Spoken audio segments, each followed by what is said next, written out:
All right, folks, welcome back. This is Volume 4 of a continuing series of 5 parts on the Inner Circle Trader Market Maker series. I'm going to be teaching time and price theory.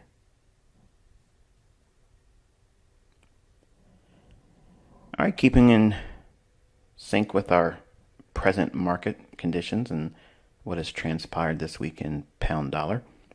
No better way to learn how to do something than to apply it to a chart that's actually trading and you watch unfold this week.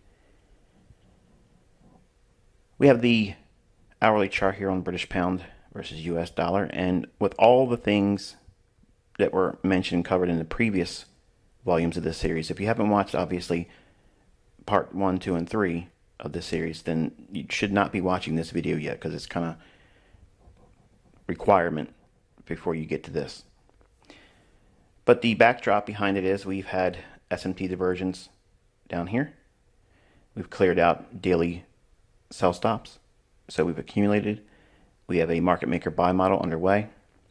And if that's what you're expecting and your analysis leads to a run above these relative equal highs and above the original consolidation here in the market maker buy model, let's incorporate the elements of time and price.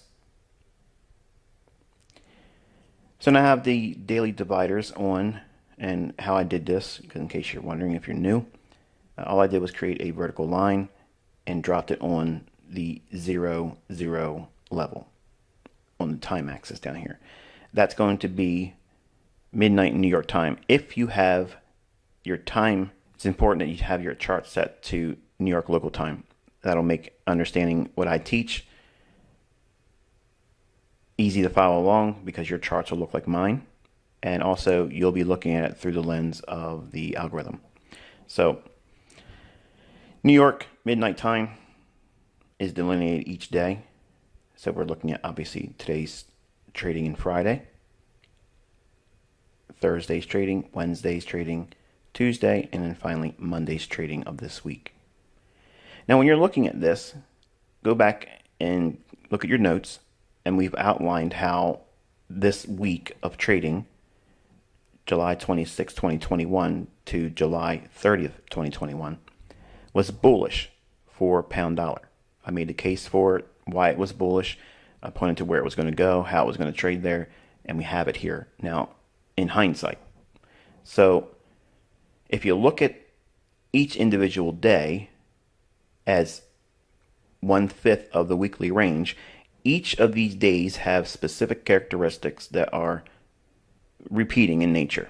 Now, they're not always exactly the same each week, but what I'm going to teach you here, I've covered in other lessons in this YouTube channel. But for continuity's sake, and kind of like bring everything that you should have collected along your journey through all my videos here, we're looking at the delivery of the weekly range. And if we're bullish, the expectation is that there's a 70% chance that the low of the week is going to form on Monday, Tuesday, or by Wednesday's New York session. Now, right away, you're probably thinking, oh, that's a pretty wide envelope of time. You got a lot of ways to get it wrong. Well, consider what we have here. We have Monday's trading. We're already in a consolidation, and we left the consolidation. So is it likely to come back down and go below this low here when it's already taken out a low there? Remember what I've taught you so far in this series. Before price movements that are directionally driven, typically opposing stop losses will be taken, and then price will be allowed to deliver in your expected direction. In layman's terms, if you're bullish, look for swing lows to get traded below, and then it starts to move higher. Short-term low, trades below it, and then it starts to trade higher. Okay. Each day of this week was predominantly bullish until we get to Friday. Obviously, that ends the week. So if we look at a open, high, low, close perspective of the week, we see the week opening here. Small little movement lower, creating the low of the week on Monday, a retracement and a buying opportunity on Tuesday, a retracement and buying opportunity on Wednesday, and then Thursday creating a short-term high of the week, and then Friday we went just above the Thursday high, but not by much. And then we traded off the high, and we're probably going to close anywhere between 139.20 and 139 big figure. Okay, so going back to what I mentioned here and what I've taught in other lessons on this YouTube channel is that we want to be buying on Monday, Tuesday, and at the best case scenario, if we missed buying opportunities on Monday and Tuesday, we want to try to buy on Wednesday in the New York session. Okay, but we'll talk more about other things that were factors this week as we go into the series in part 5. But for now, I want to bring in the opening price each day here at midnight. So we have this opening price here, extended out in time.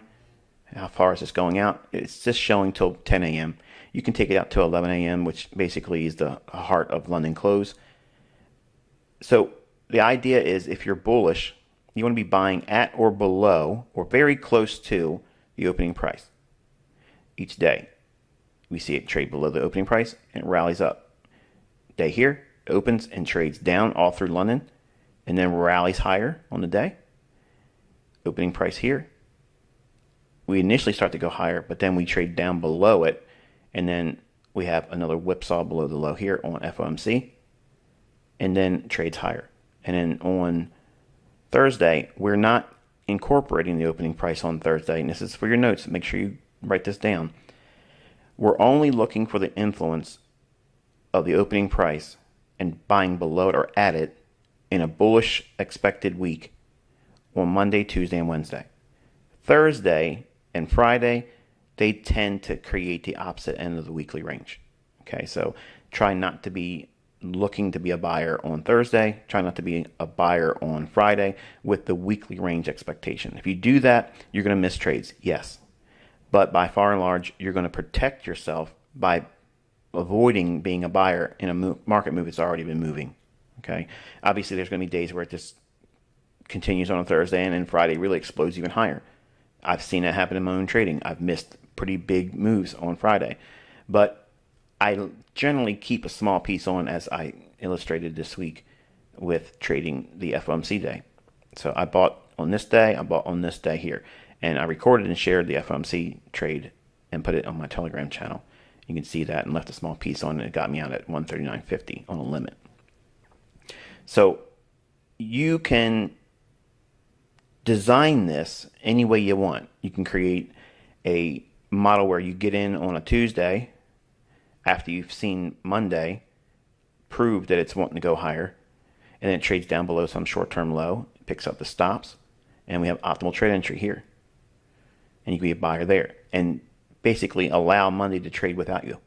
Or if you're hardcore and you're in a consolidation like this and you think you are in a move where it's going to start to go higher rate from Monday's beginning of trading, then obviously you can put a small little position on there and then consider maybe taking a larger position once you have a better confirmation of the weekly range unfolding to the upside and a retracement down.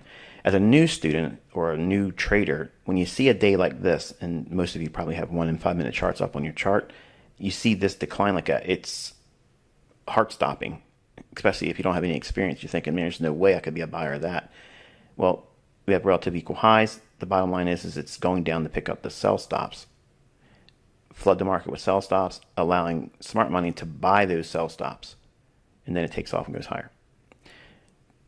Each day of this week between Monday and Wednesday is offered a buying opportunity to get us above our target that was established for the weekly range, was trading above here for the buy stops.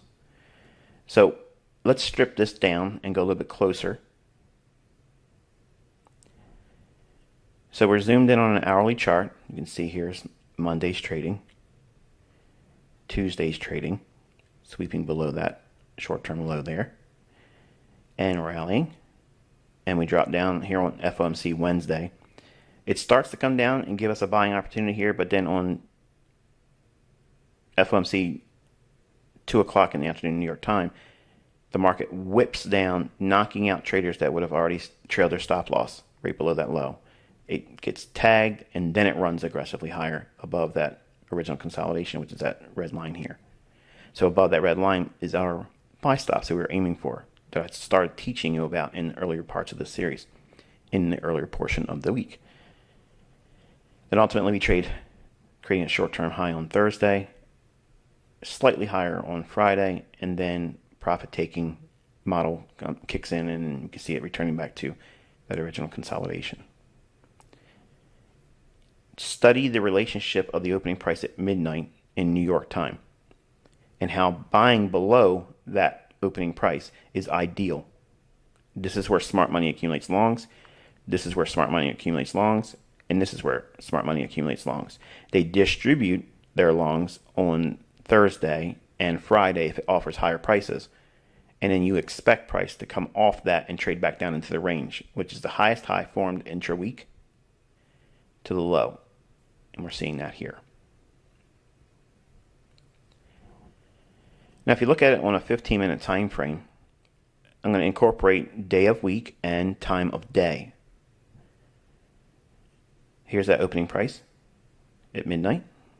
The market trades down, creating the low in London, rallies, comes back down in for an optimal trade entry. If you don't know what an optimal trade entry is, there is lots of videos on this YouTube channel that you can study and find out what that is. It's a really simple pattern, repeats all the time. So it creates an optimal trade entry right there. You can be a buyer there, and then trades back down again. We have a short-term low here and a short-term low here. And this low is during New York Open. So short-term low here to high, down in, and taking out a short-term low. What's occurring? They're taking out short-term stops right below here and optimal trade entry. Rallies in New York and continues higher. The next day, the market trades back down into the range that was established in the previous day. This right here is the reason why most of the time I'm leaving Monday's trading to everyone else. Because if I establish along here and it starts to rally up, I may make the mistake of trailing my stop loss up to here, and then they take it on Tuesday, and then I got to go back in and reposition myself. So I want to study on Monday what they do, and then on Tuesday, generally that's my action day. And you can see there's a lot more animation in price on Tuesday, but look what they do. They drop it down into London, creating the low of the day, taking out this short-term low again the previous day. And if you look at the low to high, you're getting optimal trade entry there. The key is OTE, or optimal trade entry, is associated with time of day, a kill zone. These little hyphenated segments of annotation on the charts, London is delineated by 2 a.m. to 5 a.m. New York time. So again, if you're setting your time on TradingView to local New York time, always set it to that. No matter what location you are around the world, always look at TradingView through the lens of New York, period. If you do that, everything I teach you will make perfect sense. You won't be confused. But London kill zone is 2 o'clock in the morning to 5 a.m. New York is 7 a.m. to 10 a.m. And if you want to use the New York session time, not the New York kill zone, the New York session time is 8:30 in the morning to 11 a.m. New York time. But each turning point that occurs at these kill zones sets up a really nice run in price. See that little short-term low right there? It trades down below it and then takes off. So we're seeing this element of time, which is also associated with the day of the week, because day of the week is still an element of time. It's a calendar reference point to time. It's a block of time that we call Monday, Tuesday, Wednesday, and so forth. So the element of time and price is important because you need to focus and expect your analysis to be rooted on the first element, which is time. The markets will not generally give you setups that pan out between these two windows. There'll be a quiet little period, even though we have a nice run in here. Sometimes that will occur. Most of the time, it won't be like that. It'll be consolidation. And then after London close, you get these consolidations like this. This is like dead time. Again, same here, dead time. Same here, dead time. So we're looking to engage, if we're bullish, like we were teaching in this series, pound dollars bullish, Monday creates the low of the week. Tuesday creates a buying opportunity. New York on Wednesday. Nice buying opportunity, but you have to have a wide stop. And if you get stopped out here, you can use obviously other approaches to getting involved with the marketplace with FOMC. But I'm going to teach you and remind you that you should not be trying to trade FOMC if you're a developing student, because it's too much of a whipsaw and you're going to get caught up with the short-term volatility, and you're going to be more paralyzed by fear, even with a demo account, and left confused than that of if you just simply study it from the sidelines and don't engage it at all. Okay? But the element of time is the first crucial factor to reading price. Price, when it gets to these levels that we look for below the opening price, okay, what price is important below the opening price? What time of day during London Open? These are buying opportunities here. This low, trading below this low, is a reference in terms of price. By itself, doesn't mean anything. Sometimes you can see a short-term low like this. We have these lows here, all three of them. 1, 2, 3. Look at this. We went down below it. So that's one of those times where ICT talks about, oh, this is when we went below the lows and expect price to blast off. No, because we're inside of a time window that's not important. It's not salient to the underlying bias because it's dead. It's time when the algorithm is sitting still. It's going to just mark time is all it's doing, going sideways, just like it does here and like it does here. Okay, so the element of time is crucial because that's when the market will start to spool. That means the market will start unraveling in one direction or another, just start shooting off into a specific direction, aiming for a particular price. But when you're looking for price to behave a certain way, it needs to be inside of one of these kill zones for the highest probability. After London close each day, you should train yourself to anticipate consolidation, unless we get something like FOMC days, which is obviously, this is something that is not an every week instance. But you need to be looking at your economic calendar, because if you don't, you'll be caught off guard with these types of events, and you either want to be protecting yourself by not being in the marketplace or taking a considerable amount of your position off ahead of it, so that way if it does reverse on you, you've paid yourself. But time is the first element. Keying up on Monday, Tuesday, or Wednesday for your trading.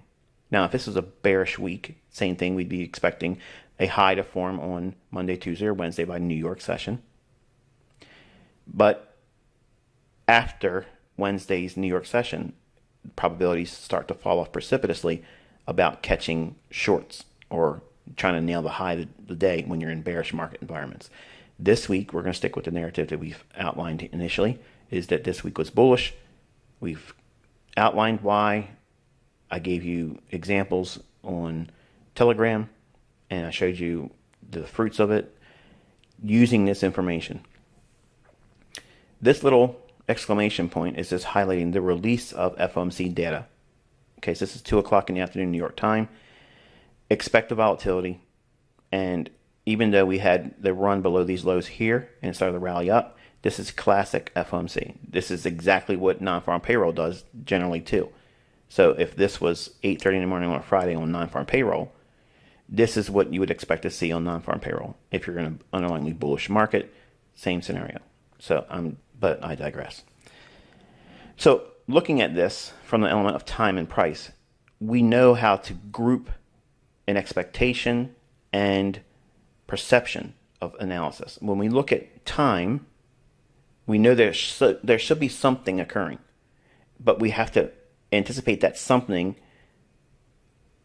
rooting it to the bias. What's the bias? Do we think the weekly range is going to be higher or lower? We don't care about that weekly closing price. I don't care where it's going to close. Where's the volatility going to send price? Mostly higher or mostly lower over the course of the days of this week? If I'm thinking bullish, I'm going to be focusing on Monday, Tuesday, and Wednesday, because I know the algorithm generally presents the really choice setups, if it's bullish, to be a buyer on Monday, Tuesday, and or Wednesday, but by Wednesday's New York session. Now, because Wednesday had a high volatility news driver with FOMC at 2 o'clock in the afternoon, that gives us a little bit more energy likely after 2 o'clock on FOMC's release. And we see that happen here. And it rolls over into Thursday's trading and so on. But knowing where you should be trying to buy, if you're bullish, you're trying to get below the opening price at midnight. That's a threshold that makes your trade higher in probability. Doesn't guarantee profitability. It just means it's higher probability that you're buying a really cheap market. And you're buying it when smart money buys it. You're looking at prices that trade either to an optimal trade entry, to an order block, or runs out stops. If we're bullish, when you're trading your plan, okay, you have to have a plan, right? The plan is every time you create a short-term low, notice to see if it does a run below that while you're bullish inside of one of these kill zones. Relative equal lows, you see that? You trade down below that in London and below the opening price by itself, that's a buy. Now, you probably won't trust that because you want to have indicators, you want to have moving averages, you want to have all these other things that you put your faith in. All that faith that you established on retail logic and indicators and harmonic this and supply zone that, just reappropriate those faith tendencies on what I'm showing you here, because this is the truth. It's not about me, okay? It's not true because Michael says it. It's true because this is the truth. And I'm just the sounding board for it, okay?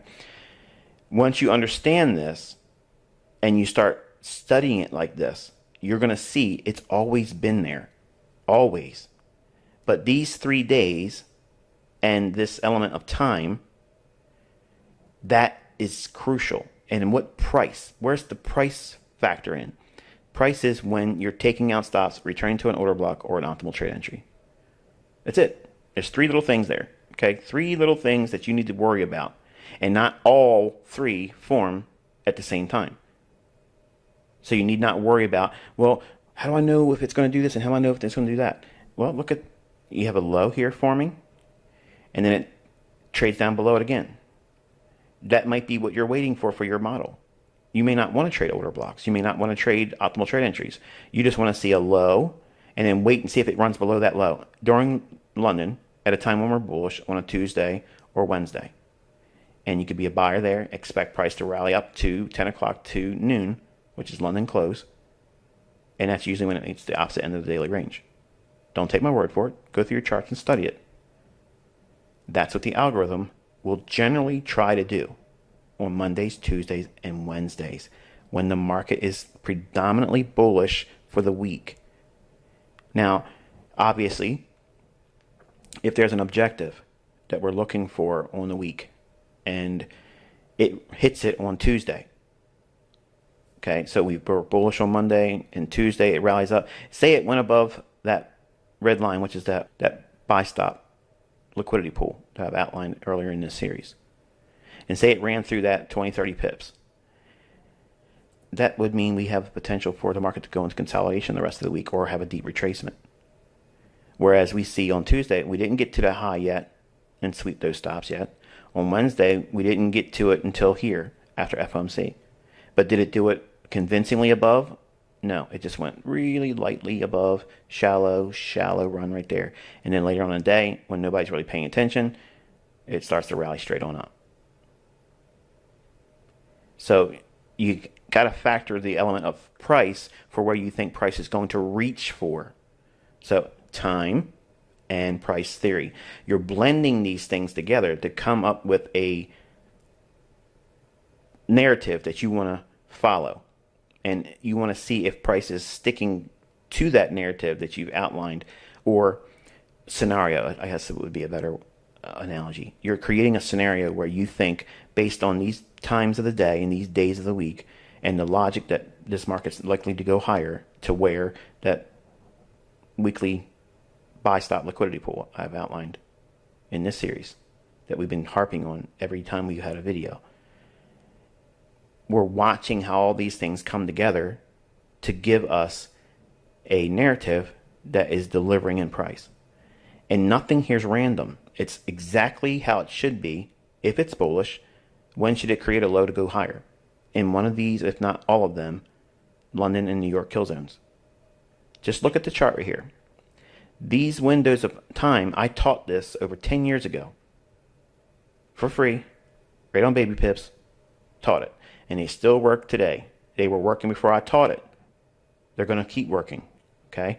The reason why is because the flows that come in at that time of the day creates the opportunity for the algorithm to move around. The flows or buying volume and selling volume is not moving price.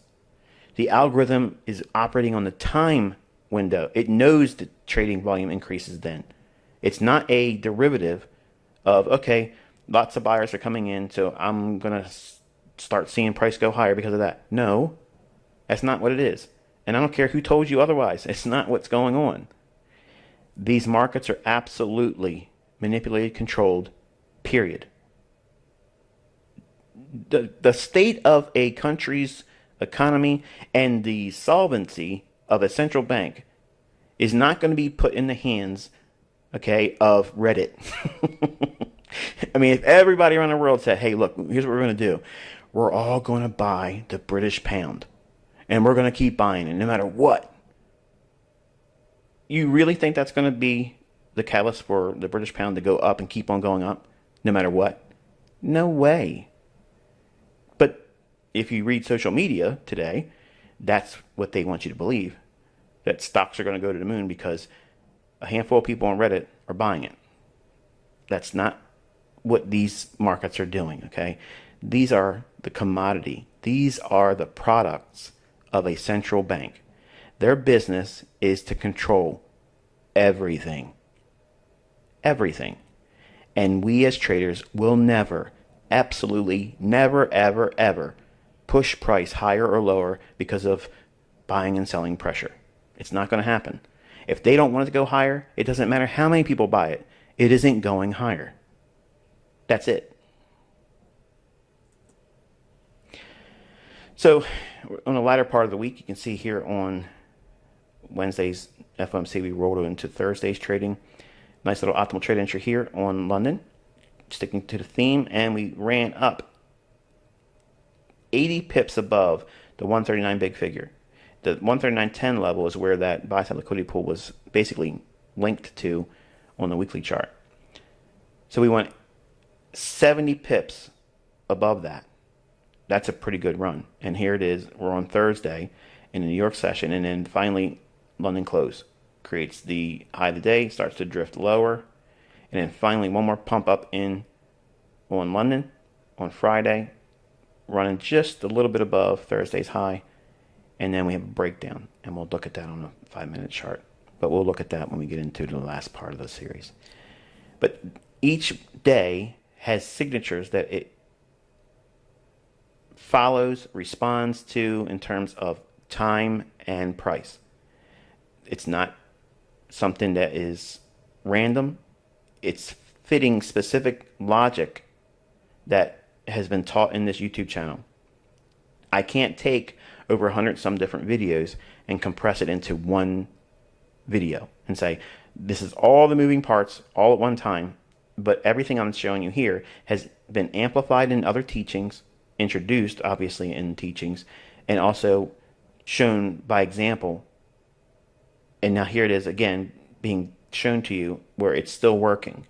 We're going to take a closer look into lower time frames in the final volume on this series. Until then, be safe.